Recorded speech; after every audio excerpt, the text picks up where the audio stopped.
In this lesson, we take a look at geometric patterns. Example 1. We're asked to complete the table below for the number of matches used in this geometric pattern. So we've got a triangle here with 3 matches, then 2 triangles, then 3 triangles. Okay, and that pattern would continue.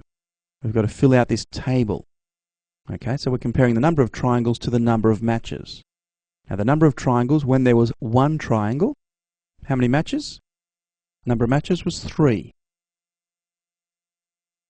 When there were 2 triangles, the number of matches, well, let's count that. There was 3 and another 3. That made 6. When there were 3 triangles, the number of matches, 3 and 3 and 3 is 9, going up by 3 each time. So when there's 4 triangles, we don't have that picture there, but the number of matches would be another 3, would be 12.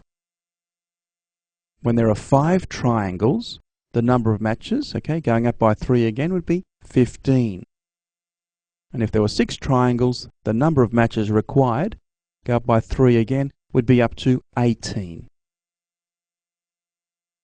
Now we're asked to describe the pattern in words. So if you look at these numbers, 3, 6, 9, 12, 15, 18, they're all going up by 3. And we've got to work out, well, what's the connection between the top numbers?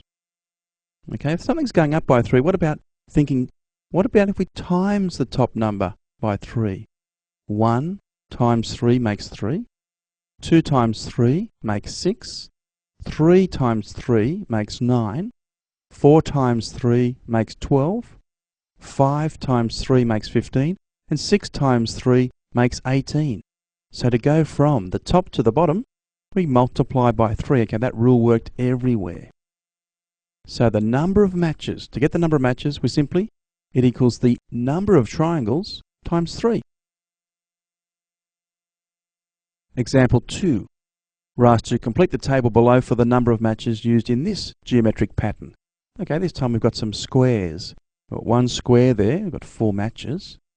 We've got 2 squares, looks like 4 and 4 is 8. 3 squares there, looks like 4 and 4 and 4 will have 12 matches there. Okay, so let's complete this table. The number of squares, well, when there was 1 square, okay, the number of matches there required was 4.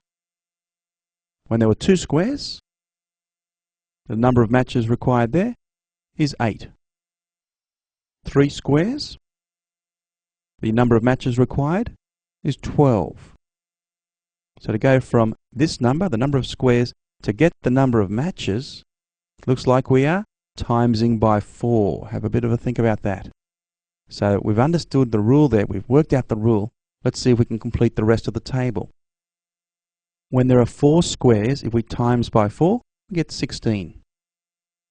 If there were 10 squares, okay, we've had a real jump here, but we still do the same. We times by 4, we'd have 40 matches required. Now this one, the number of squares, we don't know. But if we times by 4, we get 48. So we've got to think, what number times by 4 will give us 48? Well, that would be 12. In other words, 12 squares would require 48 matches. Part B, describe the pattern in words. Well, the number of squares, we need to multiply by 4 to get the number of matches. Okay, so we write the number of matches equals the number of squares multiplied by 4. Excellent. Well, that concludes the lesson. Good luck with your questions.